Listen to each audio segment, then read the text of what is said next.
All right, guys, this is your boy, like what I've endure, and this episode of Generation N is very, it's a well-needed Generation N.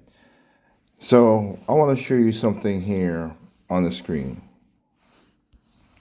This is me going towards my house. I bought me an Epson, as you can see, an ink tank. So I have ink. I spent $200. I spent no $178 for that printer, and you can see with the tank you use these bottle. I've not fill it up. Still have ink, of course. I had a before this one. I had one that got messed up, but let me pause it. Before that ink tank, I had a black one. I bought it in 2019. I never changed it. I never bought ink for that until I had to get this new printer. I never bought ink for that at all. Excuse me for the burp. Sorry. I never bought ink. The one thing I did not know about these Epson ink tank was the maintenance box. If I had known about the maintenance box, that printer would have lasted a little longer, but I did know about the maintenance box. One thing about ink tanks, I'm just saying this now so people know this, you gotta you can't let that ink drop into the inside the machine. So print something once in a while just to keep the ink flowing or whatever. I used to not print nothing for a while and then it just clog up and your lines just be whatever. So here, just print something once in a while. I have tons of paper, just once a week, once a week or once every 2 weeks, and it will keep it going so it won't dry up. But I'm pointing out this. I want to point this out again. I'm pointing this out for this video, this long video that you guys are gonna watch. So that's me. I bought $179 for that printer. $179 for the printer. Came with ink the last 2 years, as they say. And it lasted more than that with me with the first one, but yeah. And now, again, I'm showing you guys right now. You see my switch light up there. You see the PlayStation. You see the Switch 2 dock, Switch 2 dock OG Switch. And then, of course, you have the OLED Switch dock there with Zelda. In here, I have my Wii U and my hard drive that I have on Wii U for my games so I could keep on playing my system. Beside that, I have my original Dreamcast, still working to this day, 2 controllers, and my Wii U. As you can see, my GameCube memory cards are in there, but my Wii controllers there. All right, that's what I got going on. And once again, just to show people my physical collection of stuff. As you can see up there, I just pass it quickly, but a PlayStation Portal as well too. All these games, all the games I have physical. I am a physical collector. I like playing games. I have not played every game on it, but also I like this. This is gonna go into media in general. And a thing that I want to say, because people always talk about, movies, Nintendo, they talk about Nintendo, but our gaming needs to be like a movies collection of preservation and what. I will say it now so you can understand the rest of the video. There's no music preservation fully, unless it's the hottest thing out there. You ain't get. There's no 100% music preservation. There's no 100% movie preservation, DVD preservation. There's none of that. Don't. These people always talk about, oh, well, game needs to be preservation. That is not the company's job. And I think it is so stupid. You can't preserve everything. There are some songs I got. Hell, you think people, even though, just as a statement, even though I have 3 platinum awards in my music career, all right? You think people are gonna preserve my 3 platinum, something that sold a lot and make money? No, they're not. And that means platinum means that you sold well in the market. They're not gonna preserve that. I'm a niche music creator. So they're not gonna do that.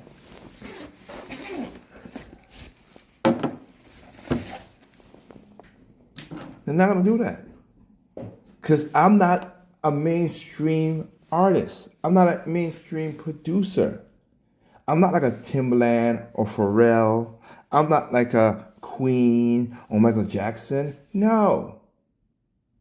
And then people who sold less than me, who are in their own neighborhood, have created, because I've gone to a lot of live shows locally that have created some awesome music. That's like, dang, this is awesome, this is good, this is great, blah, blah, blah, blah. Who make less than me, never made as much money as me, whatever, and create music that's more better than mainstream music today. They're not getting preserved. No, they're not. And this is people who preserve them, have them, which mostly I do because those are my creations, so I preserve them. But no other person's preserving the shit out of them. Neither to say with the movies. So here you go. You can see all my animes I have there. Movies that are pretty cool that I know that, Home Alone, all that stuff that I did not want it to be on Netflix or whatever because they take them away. This is what preservation is about. You do it your damn self. And again, I'm not. I get people say, "Oh, we're gonna emulate or whatever." Okay, I'll state this now again. If you want to emulate for yourself, that's all right. When you start emulating and showing people how to emulate to steal and not do it because human beings are gonna steal. We're not all great creatures. I don't get that. Poor people think human beings are good. No, we're not. Even the Bible told us how much time God told us laws and rules and humans break up every single time. We mess up. As you can see right here, I'm going through a lot of CDs and music that I have done myself and have keep because I wanted I got a physical of these artists that people would never get again. Some of them is comedy, some of them is storybooks. I got the physical of them because I wanted the physical. All those are like game books from Dreamcast stuff like that. That's the stuff I got. So I'm sorry when people say, "Oh, Nintendo should preserve this," blah blah blah. I'm like, what are you smoking? That is not their job. It's up to you to preserve what you like, and you have the physical moment to do that. All this leading up to this video, which is basically showing you how consumers are the companies greedy. Yes. Here's a life lesson. Everybody's greedy. Don't think you ain't. You are. I am. And the companies are greedy. Everybody's greedy. We are self-righteous creatures. We are going to try to, at most, we're going to try to get the best of what we could do for ourselves. It just is. If your wife and my wife is in the water and they're drowning, just say that. I'm gonna save my wife first. Unless Johnny, if they don't know how to swim, I'm gonna save my wife first. I'm sorry. I'm just going to. If I have the strength and the power to go back and get your wife, or if I have the power to bring both of them at the same time, then I'll choose that choice. But if I had a choice to who I'm gonna save, I'm saving my wife. You're gonna say I'm an evil person. Oh, what about if I had a kid and anything? Again, if it's a kid versus my wife, I'll try to save the kid and my wife. But I'm gonna tell you right now, 40%, 80, 20%, I'm still gonna lean towards my wife as a child. Yeah.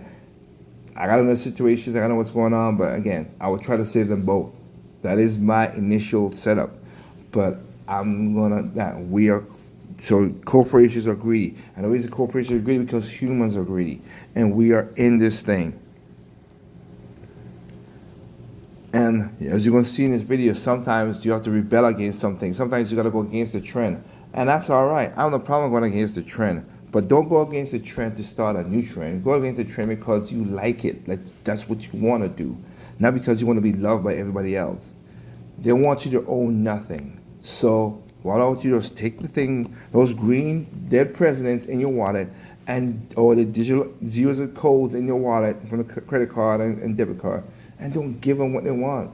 If you don't like Nintendo, don't buy their product, and you don't buy the product, I have no problem against that. I do these videos, not this video. This video is nothing like this. This is a more talkative, more long form, but talk about stuff. But the other videos I've done in the past, as you saw, is just to correct people with their bullshit. You don't like Nintendo, you have the right to not like Nintendo. You don't want to buy the product. You have the right to not buy a Nintendo's product or any gaming product. But don't lie on the damn product just to prove your freaking point. Just tell the truth. That's all it is. I don't buy Xbox because they don't have exclusives that make me feel like I want to play an Xbox console. I bought a PlayStation. I bought a PlayStation 5 because they have some games that I wanted to play. You give me a product, gaming console, give me games to play on it. If I wanted to be high res, free, blah blah, and power, you call it, high resolution, and power push. I'm sorry, I'm blanking on the word right now. Which is power, power. Even the game is broken, but you try to use. You have a powerful PC that just push it forward. Brute force. Sorry, good lord. Brute force the computer so you can run right. That's you, and you have the option to do that, and go buy a PC to do that. If you want to if you love Steam and Steam is your life, buy a Steam machine, a Steam Deck, and go ahead and enjoy that. You like shooters, and Xbox has the shooters that you like, go buy that. I have nothing against none of that stuff. But just understand, we all are paying into this nonsense. This video is all about subscriptions and how you don't own nothing. So with that said, let's get into the video. So you already don't see physical stuff that I'm talking about and what I've done. But I want to let people know, I am not no different in most cases. And you know, I was saying about customers, consumers, and all this stuff. You know, my spiel about that. I'm subscribed to certain things. I have a subscription for certain things. Certain things I would not subscribe to, but there's certain things I am subscribed to. So I'm not no different. But I try to be very, you know, how should I say it? Figuring out what's going on.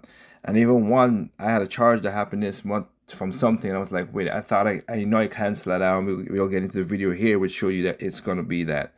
The reason I showed it, again, just to remind you, the reason I should have printed up first is so that if you take care of things, that printer's more expensive, but the ink is cheap. If you run it and clear it, and you know about the maintenance box inside of that, the thing that the ink falls to, whatever, and when you're doing a power flush and everything, and you replace that, you know, once a year, you get it for about $20 off Amazon.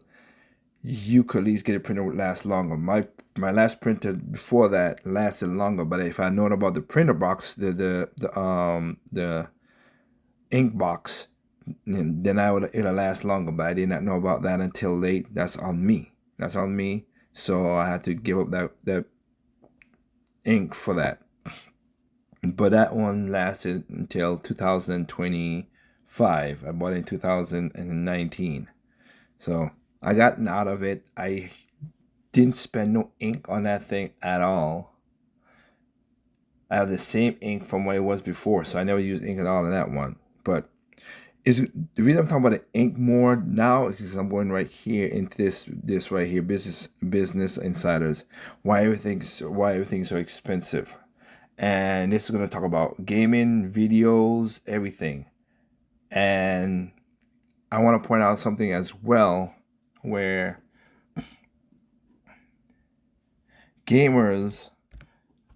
some gamers use this false analogy, and I hate it because it's false and it's stupid, where they say, oh, well, this is going to be, which, you know, I always hate it when they say, oh, it's up to the company to keep a collection of their. No, it's not. No company does that on this planet. None. Okay. If they do it for museum situation, or for museum about art and everything, and preservation and everything, they're doing it for you to see that one spot, like the Smithsonian and stuff like that. You want to see some stuff from the past, you have to go pay money, ironically, and check out the stuff from the past. Every album that came out in the past, you don't have access to, because some of them were crap, some of them was good. but you don't have access to. It's the same thing with movies. You don't have the access to every movie. That's why I have bought, and the little thing you saw there, I have bought movies that I like and I would like to share in the future or watch again. I buy them. I buy physical. Literally, me and my wife sat down last night. We wanted to watch Demon Slayer, the movie Infinite Castle. And right now, as it's recording, it's nowhere to be found. Not even in the theaters. I can't find the theaters that have it towards me. I'd rather watch it home rather than in the theaters, but Sarah. I am gonna buy the whole collection plus the movie, so I have it for myself, and I'll make a digital backup copy. And I've never had a problem against digital backup copies for games or anything if you're using it. But if you're using it to sell to make money, then that's where you break the copyright laws, and that's what's wrong. But that's what I'm talking about. I have DVD collections inside my DVD collection, in my anime DVD collection, that's worth thousands of dollars. So, yeah. But my point is, I don't have access to every physical out there.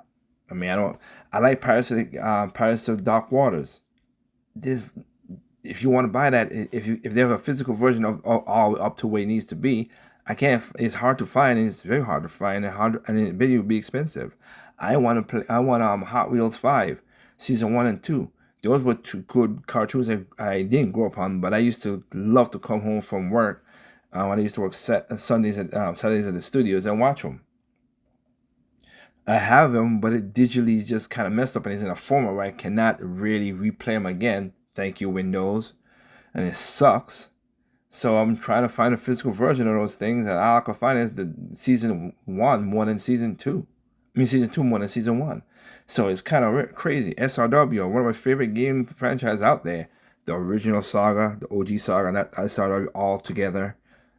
Okay, but I can't find season 2. I can find season 1, the complete season. I got that. Season 2, it's all split up and everything, and I can't find it. So the same thing with gaming and preservation. You are not stopped with the whole game preservation. It's not the companies to do that. 1 and 2, even if they did it, for what? No, I know. By definition, people gonna steal. I'm not saying I'm above that myself. Too. I'm talking about this side of that. I'm not above that. I ain't saying I never steal in my life. That'd be a lie. I'd be a hypocrite. I'm not that. I have stolen in my life. Some for good, some for bad.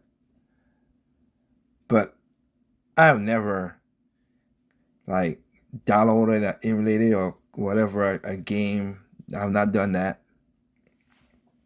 Or have I done the same thing with movies? When you had the time I could have made money with movies back in the 90s or whatever, I could have, but I'm like, nah, I'm good. And I just download a copy of it for me, my mother, and that's about it. So we got stuff to watch. Kids' power goes off, something goes off, something happens. You never know. So, with that little diatribe there of 6 minutes plus the stuff before, let's get into this long video about this. This printer costs $160, but HP would probably prefer it if you paid $8 a month to rent it instead. It might not sound like a lot until you realize the subscription locks you into a 2-year commitment. After 2 years, you'll have spent $192, 20% more than it would have cost to buy the printer outright. The subscription includes ink, but HP artificially limits how many pages you can print each month. That's crazy. Exceed that, and it charges you more. But it gets worse. After those 2 years, you still won't own this. HP's terms of service explicitly state you do not own HP device and subscription cartridges provided, even if you complete the entire subscription term. Over the past 20 years, subscriptions have taken over our economy. Yes, they have. You can't buy a car today without, seems like, a half dozen subscriptions. That right there is what I'm saying. So you see I'm going at. Now, and the thing I've said it, it's going to be emphasized in this video about about what consumers, customers, what we've done. We have allowed this to happen.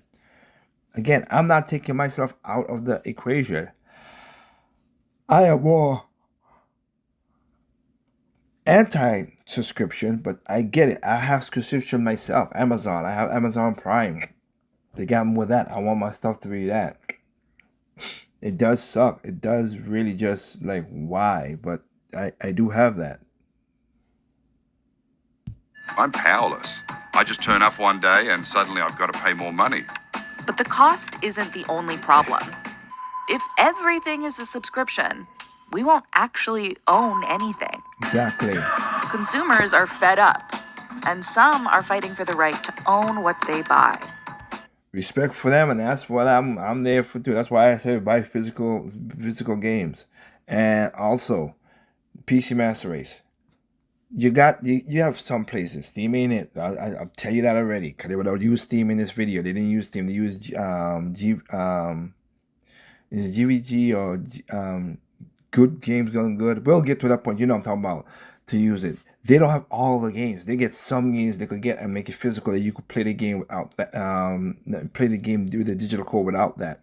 That's cool, and I'm cool with that. But it's not the majority of games coming out there. Okay, just as a preference before we get into the meat and potatoes of this thing, because this is a long video. It's a matter of liberty. Am I free to own things, or should I rent indefinitely? But challenging subscriptions means taking on some of the largest companies in the world. A whole bunch of industries that are not trying to make their products or services better.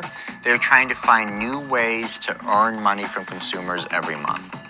So how did we get to the point where practically everything is a subscription? And why is owning nothing making everything so expensive?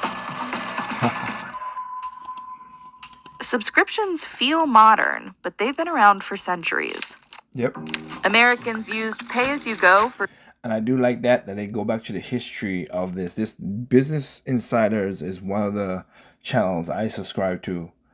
You know, things that's expensive, why it's so cheap, why it's so expensive. That's a good show. Wasteful stuff, where people take waste and turn it into new products. I do subscribe to them for those kind of videos. Not the whole business thing really, but for the intriguing videos like these. Newspapers, magazines, milk, and even fruit. But technology enabled companies to turn anything into a subscription. Consumers knew they were subscribing to a newspaper because it landed on their doorstep every morning. The fact that consumers are paying for services that they're not actually using is a trend that technology has enabled. Yes. It started with cable. For decades, most TV channels were free, and there weren't many options. Don't miss this wonderful chance to get a Captain Video picture ring. But that changed in the 1970s. Satellites enabled nationwide broadcasting, and the government allowed more channels on the air. The first company to leverage this lucrative technology was HBO. It realized that consumers would pay monthly to access its curated channel. Cable was an early example of paying for a subscription without getting a physical product in return. And it was wildly successful. There's going to be a huge demand for material very shortly, in a couple of years, for cable. HBO signed up over 14 million subscribers in a decade. And by the mid-1980s, dozens of channels had followed its lead.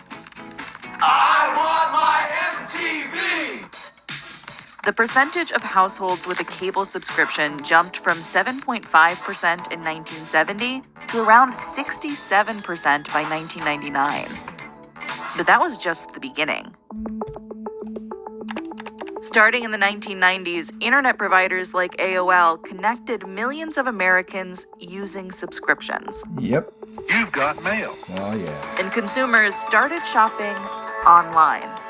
Companies pretty quickly understood that this new structure of the relationship with consumers gave them opportunities, not for like a one-time payment, but for an ongoing monthly revenue stream. Companies took something that consumers used to buy once and instead asked them to pay continuously for access. like software from Salesforce, music from Rhapsody, and online games from Blizzard. World of War. And again, there you go. So he started. It's not a dig at them, but it was PC that started this situation where you do the subscription stuff. I remember that. So it's not a dig at them. Again, you saw what you wanted, and you want to make a choice out of it to buy it or not. Go ahead. Us console peasants was alright just buying a game and playing as long as we want, even if we play the game 50, 67 times because we only could afford 1 or 2 games a year. But hey, that was what it was. Warcraft. Try it for free at warcraft.com. Switch to TurboTax. Shift turned products into services. Yep. There's so many people and so many internet users, and for us, this is a beginning. This sacrifice, this trade-off of control for convenience, right? Correct. Improved online payment systems reduced friction. And as e-commerce grew, subscriptions popped up for every aspect of daily life. Oh my goodness. But the rise of smartphones is what solidified this transformation in the late 2000s. For the first time on a mobile device, you can have the internet in your pocket. Using apps had become a daily routine, and it didn't take long for some developers to start charging small monthly fees for them. The subscription economy has grown from sort of a small set of goods and services to almost everything you can think about. Even sleeping has a subscription now. With that is The crazy. company 8 Sleep sells a smart mattress cover that costs over $3,000. Most of its functionality is locked behind a $17 monthly fee. That subscription is mandatory for at least your first year. That is crazy. And I remember I was looking into this because my wife sleeps hotter than me, and I'm like, oh man, I said, let me see, and then they're like, oh, you gotta put. What really didn't get me into this was the whole, you gotta have a vent on the side, a little machine that blows in the air and all that stuff, and you know what, I don't like that. And then I was like, wait, I gotta have a subscription for this shit, just to what? No. The answer is no. I probably have 10 to 20 monthly subscriptions. Am I allowed to use the word enshittification here? Netflix, Hulu, Dropbox, Vogue, HBO Max, Google Storage. Apple TV, Oh, 10 let's to go 20 monthly subscriptions. Am I allowed to use the word enshittification here? Netflix, Hulu, Dropbox, Netflix, Vogue, HBO Max, Google Storage, Apple TV, New Yorker. Amazon Prime, Amazon YouTube Prime. TV, my local YMCA, I do actually pay for Peacock. NBA League Pass. You do Peacock. not get access to That's local 5. games. If I want to watch a Knicks game, I have Which is crazy. I have so far out of the list they just did. I have 5. to subscribe to And Nintendo Online. Just add that in there. NOS. a totally different service. I'm convinced that there's just like a few hiding that I don't know about. Oh, Spotify. True. Oh my gosh, it's really impossible I to don't have have one service that gives you everything you actually want. Technology proliferated subscriptions, but the reason they're everywhere is because they make companies a lot of money. Yep. Subscriptions give companies recurring revenue, something investors love. And subscriptions are sticky. They're good at retaining users because most are automatic. People are 4 times more likely to cancel when they have to make an active choice. That allows them to make more money than they would with more transparent pricing schemes. Neil and his colleagues found that companies earn as much as 200% more revenue thanks to inattentive subscribers. Industry has figured out that this is a profitable business model, and they've been moving towards it to maximize their profits. One company doing exactly that is Adobe. It's been selling software since the 1980s, typically releasing a new version every year or 2. Yep. But in 2012, the company launched its Creative Cloud subscription. Instead of allowing consumers to buy the software once and upgrading when they want, Adobe now sells all of its apps bundled together for a monthly fee. So if you want permanent access, you need to keep paying. even after you've spent way more than the software used to cost. Exactly. Adobe faced heavy criticism for its decision, but there's no doubt it transformed the company. 3 years after launching Creative Cloud, revenue was higher than ever. In 2024, it soared to $21.5 billion, over 5 times higher than before Adobe launched the subscription service. Adobe really was a pioneer in realizing that they can squeeze a lot more revenue out of consumers by signing them up for subscriptions rather than selling software and letting consumers keep it and use it however they want. Another company that's made a fortune off subscriptions is Apple. Since 2015, it has launched at least 8 subscriptions. Now, when you buy an Apple Watch, the company hopes you'll also subscribe to Fitness Plus and Apple Music. Of course, you'll also want to protect it with Apple Care. Annually, these cost about the same as the Apple Watch itself. Apple's been remarkably successful at finding new ways to squeeze money out of its customers. Apple's services revenue, which includes subscriptions, rose from around $20 billion in 2015 to over $96 billion in 2024. Subscriptions, from a company's perspective, is the way to go. The real question for me is it the way to go for consumers? At first, many subscriptions may seem like a good deal for the convenience they offer. But the lifetime costs are more opaque. Yeah. Take a look at this subscription from computer hardware company NZXT. This right here is bonkers to me. And then, again, I understand not everybody out there can build computers like I or almost. It's not that hard, but some people just don't want the technical crap. And I get that. I'm a tinkerer. Some people are not tinkerers. I respect that. If you're going to buy from a company, again, the best thing I could tell you, and I know this, is get it, you can get it from a computer buyer, parts are out there. If you're not that, I would say look for your local person and ask them to build it for you, and just give them about $100, $200 and let you buy the parts. That'll be cool too. But if not, I would say, yeah, do that. Get a parts builder and make sure, everybody like Cyber Power or iBuy and stuff like that, and don't what was I gonna say? And make sure the power supply is something like master cooler or something like that, something that works, that's worthy. That's what I could tell you. Because sometimes they put them cheap power boxes in there, and we gotta be careful with that. Power supplies. But this right here, I have in my computer here, I have an NTSC. The Kraken CP cooler. I ain't paying no subscription for this crap. Ain't never was going to. But anyway, let's get into this nonsense. This is crazy right here. It lets you rent a gaming PC with the option to cancel at any time.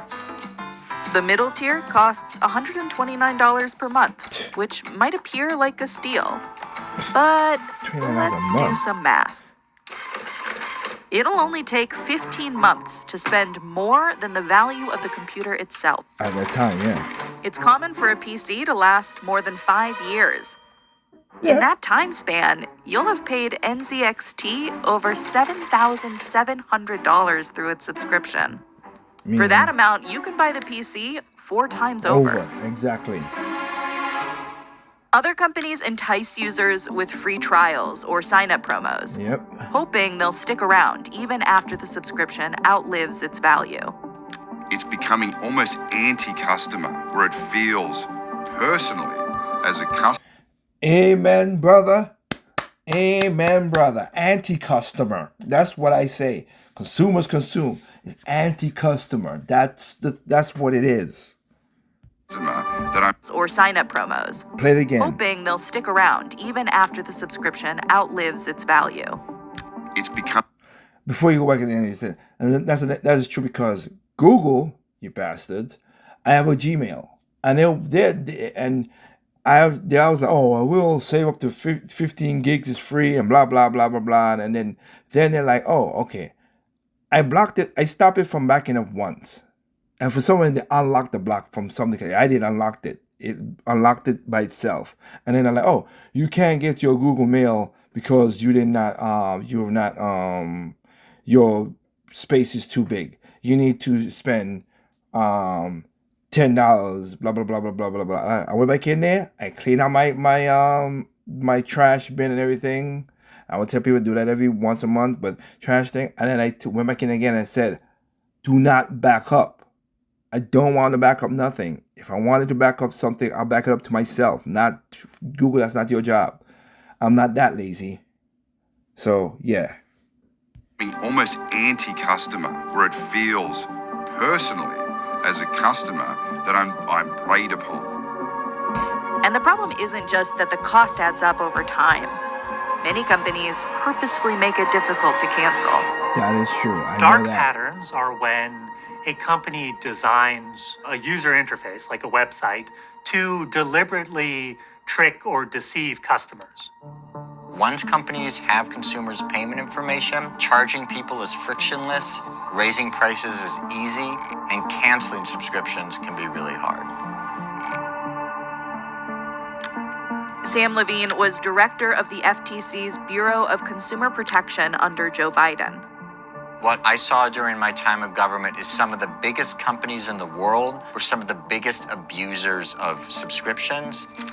The FTC sued Amazon in 2023 and Adobe the year after, arguing the companies tricked users into signing up for subscriptions and made it deliberately difficult to cancel. Let's take a look at Adobe's Creative Cloud. It defaults to a plan that looks like it's month to month, but it's actually a year-long commitment.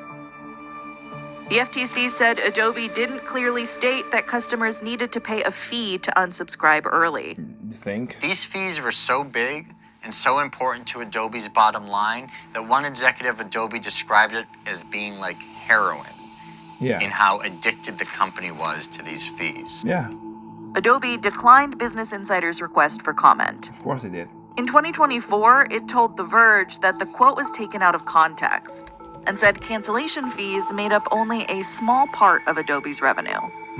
Folks who rely on Adobe services and Adobe products and end up getting ripped off by a company that is charging them huge fees and making it really difficult to cancel. Adobe appears to be making its subscription terms clearer. Screenshots from 2017 show that users had to click into the fine print to learn about the cancellation fee. The FTC's case showed that in 2023, Adobe's sign-up page mentioned a fee, but didn't immediately disclose the amount. As of December 2025, it states upfront that users must pay half your remaining annual commitment, Of course. which could cost hundreds of dollars. The FTC's case is still in litigation, but others have already been successful. It should be as easy to unsubscribe than it is to subscribe, but it doesn't feel like that's the mechanism that most businesses are going for. Exactly. The FTC was working on a rule called Click to Cancel that aimed to make canceling as easy as signing up. The rule was hugely popular, but earlier this year, the Eighth Circuit, one of the federal courts, struck down the rule on procedural grounds, saying that industry should have had more chances to weigh in on the rule. And there's no indication that the Trump administration is planning to continue work on the rule. Removing subscriptions from your life is... And let's be honest, both parties are part of this. So it's not, Trump, no Biden, no Obama, whatever. They have things I would say in there, but politicians, most is going to do the money where they're going to get the money at anyway. So I don't care about that. Easy. As companies connect more products to the internet, the distinction between owning and paying for access gets blurrier. Yep. Printers, security cameras, exercise equipment, and even cars all limit features behind subscriptions. It's ridiculous. These are all things that are software dependent. And so when you don't have control over the software code, that means you don't have control over the physical product itself. Sometimes that means features get added, features get taken away without the consumer's consent. It even gets to whether the device continues to operate at all. Aaron co-wrote a book in 2016 called The End of Ownership. Since then, he's only become more pessimistic. I think things are worse than we imagined they would be. Our daily behavior is really built around the idea that the things that we use every day are within our exclusive control. And I think when we move away from that, what's the model for what a non-ownership economy looks like? There's some very smart people out there who, describe this as a kind of return to feudalism, a world in which we don't own anything, we don't control.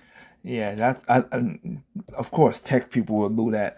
They pay the people to say, hey, going back to just owning stuff back in the 1990s and 2000s is going back to feudalism, going back to the old age. What are you, a Neanderthal? How dare you, madam and sir? You want to own your stuff? I can't believe it. Be a part of the cool kids. Have a tech. Have your fridge. You need a fridge so you can know what's in your fridge. You have a camera in there so you can look to see what food's in your fridge. Why not have that? And again, that's the BS. I'm not saying I'm not a part of it. I have Amazon Alexa. Sorry if I'm messing anybody's app up. I have Amazon's thing to do stuff in my house. And it only does one thing and one thing only for a reason. And do I need it? To be 100%, no. Is it useful when I use it? Yes. But do I need it? No. Because I still have look for me, the switches I bought still could work as a regular switch, thank God. And that is lights. I use it to turn on my lights in my kitchen, my whole house. Lights are automatic. Lights are automatic. I get it, and that's what I use it for. Was I stupid that? Did I put it? I put my Ring doorbell, which I have. This is how my doorbell. I have that so you can see the video. Did I put my smart lock on Amazon? No. I am not taking any chances with that. And then my garage door opener, which is also smart. They're like, oh, you could use Amazon. No, not that either. I am not using the Amazon stuff. That's a stupid thing. I'm not doing that. So that the only thing it does is to turn on and turn off my lights when I say it with voice command. That is it. Nothing else. Not even my thermostat. Nope. Again, it's smart, but I don't have them controlling my thermostat. I control it my damn self. Because right now it's cold as crap outside, and I'm happy it's warm. But yeah. Control anything, and the benefits of these resources are sort of, hoarded by the handful of technology and media companies that control our access to them. Mergers further concentrated this control, and with less competition, prices could rise. They're in a much better position to sort of eliminate consumer surplus and push consumers to paying the maximum price that they can bear. That might look good for a handful of companies, but I think ultimately it's pretty harmful for society as a whole. My original teacher, when I asked him about why my fathers were broke, right, he said, the erosion of ownership has already happened to media. Yep. In 2024, 84% of U.S. recorded music revenue came from streaming. Yep. Physical sales accounted for 11%. Exactly. It's even lower for movies and TV shows. Spending on physical media made up less than 2% of revenue.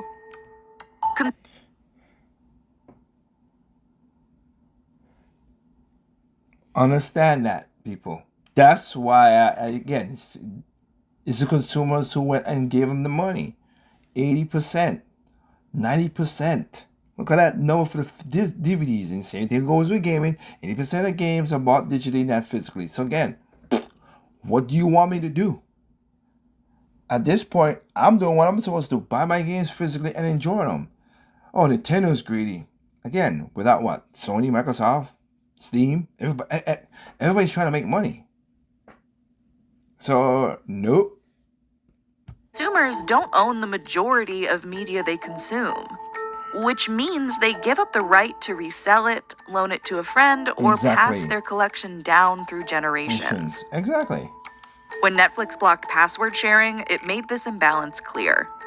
When you move to digital, those secondary markets are essentially eliminated. And that's something that a lot of publishers, studios, video game developers, that they've been hoping for a very long time. But a growing number of consumers don't want ownership to die. Take a look at this graph. Some of them. Since 2005, the number of vinyl records shipped grew by over 1,200%. Which is good. It's an old idea to physically hold something and look at it, but at the end of the day, it just feels good. It's wonderful to be a part of this reemergence of a physical life that I think people are really missing in an age of complete digitization and dehumanization. This neighborhood in Brooklyn, New York sees itself as fighting against that dehumanization. Respect to them. Shop owners refer to it as Analog Alley, because within a few blocks, you'll find board games, books, records, and VHS tapes. After one night of complaining one too many times, Jess yelled at me to start the store, so we started the store. Pretty much that's what happened, yeah. Night Owl Video's merchandise proudly declares death to streamers. I think the pitch from these streamers when they started was affordability and accessibility of great movies. And now it's the complete opposite because they've started making their own movies and they want to push those onto people, removing the titles that clearly people actually want to watch. Yeah. While prices started out low, every major streamer has increased the cost of its subscriptions. You're being fed from an algorithm and fooled into thinking that this algorithm is super, super tailored for your particular taste. You're probably just going to end up scrolling for an hour and not finding anything you want to watch anyway. That's not up to me, Jess but I and get Aaron it. hope Night Owl's human curation reminds patrons they don't have to let an algorithm pick their next movie.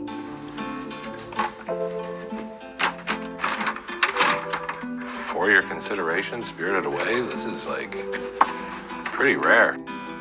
Night Owl offers an estimated 8,000 to 10,000 movies on DVD, Blu-ray, and VHS. But I tried to order copies through the distributor too, and I couldn't get them. They're back-ordered. Young Frankenstein is back-ordered. There you go. It's really cool to see a younger generation who didn't necessarily grow up buying DVDs like we did, embracing that idea, really enjoying it and enjoying like searching through the stacks to find great stuff. DVDs and Blu-rays haven't experienced the same comeback vinyl has. But for Night Owl, selling dead media has been a success. Good for A him. physical collection comes with tangible benefits. Yeah. Streaming catalogs change all the time as licenses swap hands or companies like Disney remove titles to write them off as financial losses. Yep. Blu-rays can also look and sound better than streaming because they're less compressed. And the quality doesn't change depending on your internet speed. Yeah, exactly. But more importantly, curating a collection is the way Jess and Aaron show their love for their favorite media. Streaming has devalued art in almost every way. I think that it's really important to preserve the films that you love and to really experience them.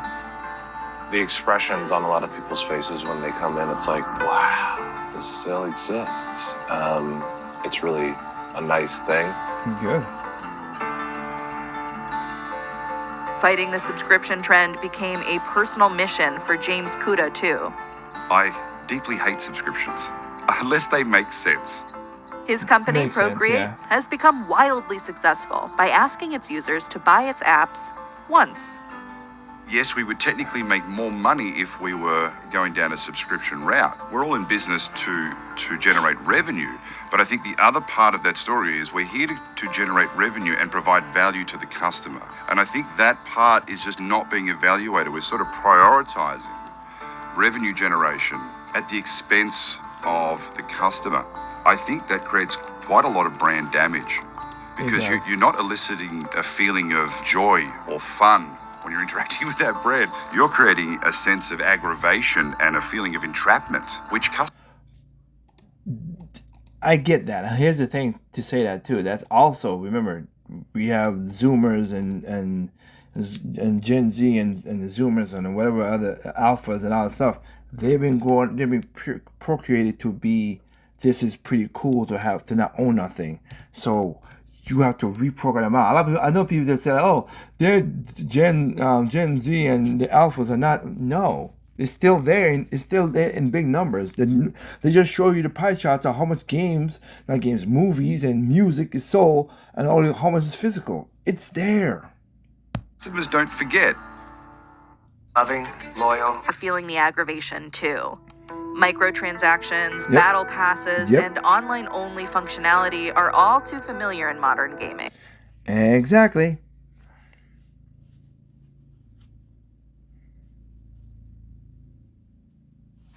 I mean, look at that. FTC finalized order requires Fortnite maker Epic Games to pay $245 million for tracking users into marketing unwanted charges. Yeah, of course.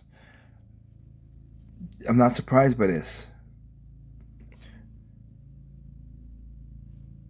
The customer should have more, basically, freedom to own their media. Yeah, because the I more agree with that. of the control lies with the company that either distributes or creates the ecosystem, the more opportunities for just unfair practices they are. Yes, but it's still on us to buy more physical than digital. If we spoke with our wallets, we would change this. Are becoming the standard, and no one knows that they're unfair anymore because they haven't seen anything else. The platform GOG is committed to GOG. preserving retro games. Respect to that. GOG is what it is. I made a mistake, and that's what it is. And I got nothing against them. But even with new titles, it offers users an offline installer without digital restrictions. That means you can install a game even if the publisher no longer sells or supports it.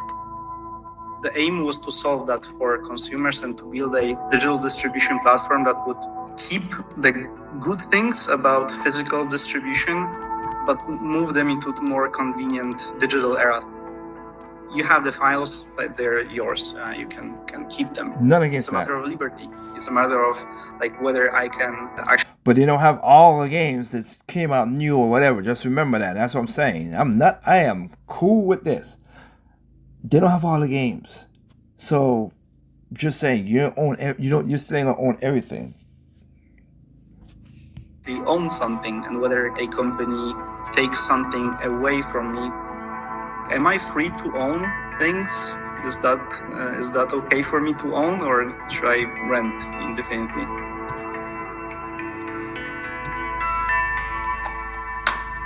We're not delusional. I don't think streamers are necessarily going anywhere, but I do think that people are going to become more aware of how they're spending their money on entertainment. And I don't like how the person put Kirby's Air right in there.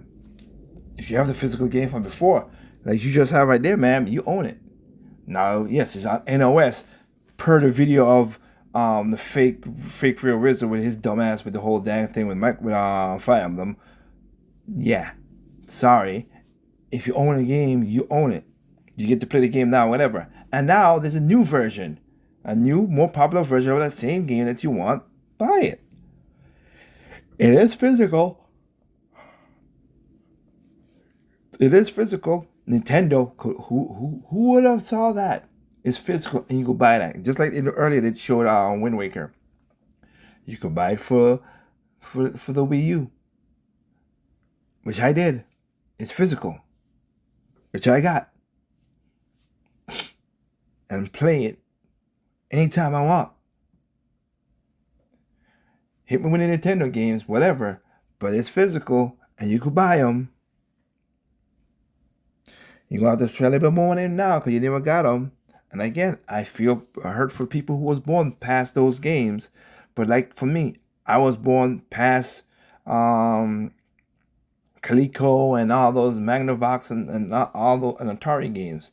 And and those are, some of those are really good games. Pac-Man and stuff like that came out and everything. But sorry, I'm not. Is it, if I want to play those games, I have to go and buy it.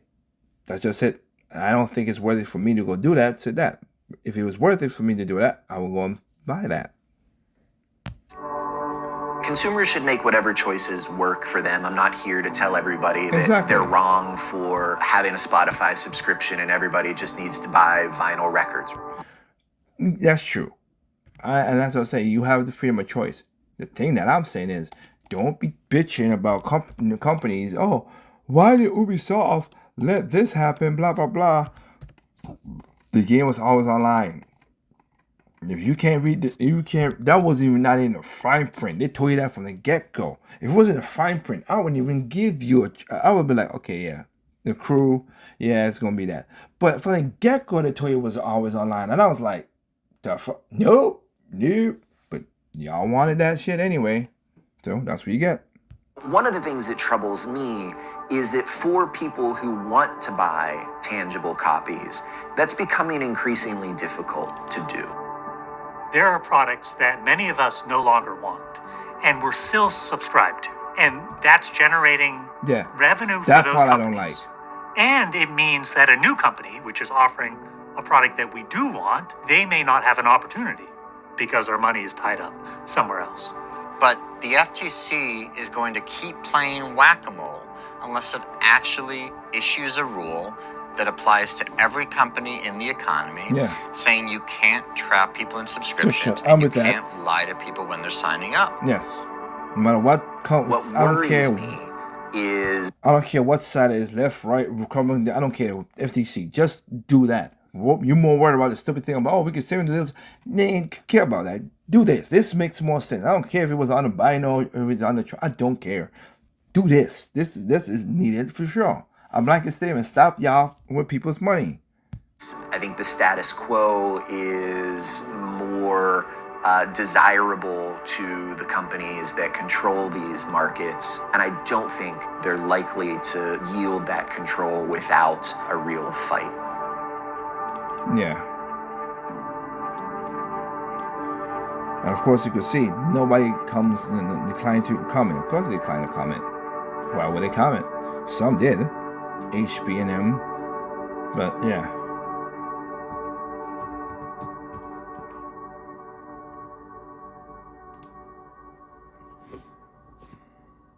Yeah, it won't sell customers' data. Oh, sure.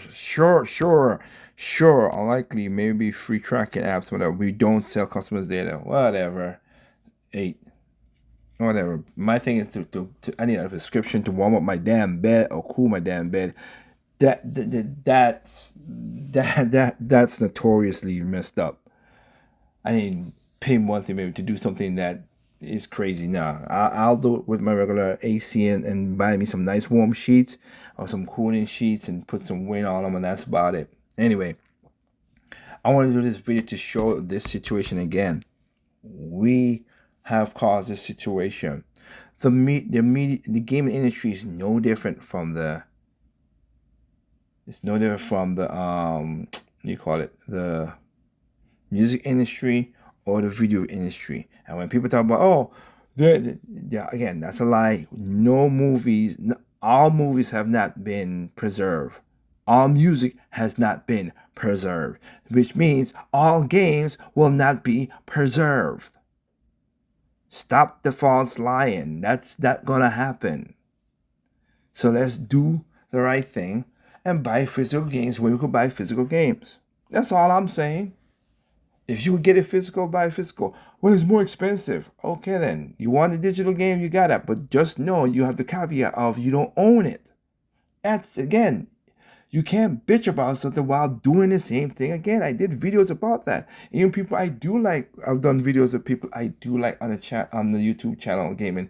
Lady Decade and Joel, I like what they say. I like majority of what they're talking about. But to be honest, at the beginning of their videos, they show what they do. They show, hey, get this game for low price for digital sale. Huh? Is my ears? It must be clogged or something. I don't know.